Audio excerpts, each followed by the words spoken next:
পদুমৰ পাতত 838টা স্বস্তিক আঁকি ইণ্ডিয়া বুক অৱ ৰেকৰ্ডছত নাম অন্তৰ্ভুক্ত কৰিছে শিৱসাগৰৰ ধ্যানী দৃষ্টি কাশ্যপে।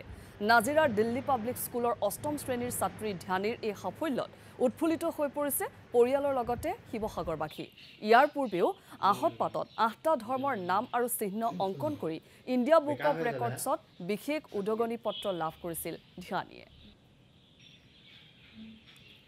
মই ইণ্ডিয়া বুকৰ ৰেকৰ্ডছত এতিয়া 2টা ৰেকৰ্ড বনাবলৈ সক্ষম হৈছোঁ। মই প্ৰথমটো ৰেকৰ্ড আহত পাতৰ ওপৰত আঁকি পিনি পাইছিলোঁ। মই আহত পাতৰ ওপৰত আমাৰ যেনেকৈ বিভিন্ন ধৰ্মৰ যেনেকৈ হিন্দু মানুহৰ মন্দিৰ থাকে, মুছলিম মানুহৰ মছজিদ, গীৰ্জাঘৰ আছে, সেইখিনি আঁকি পিনি মই এপ্ৰিচিয়েশ্যনৰ টাইটেল পাইছিলোঁ।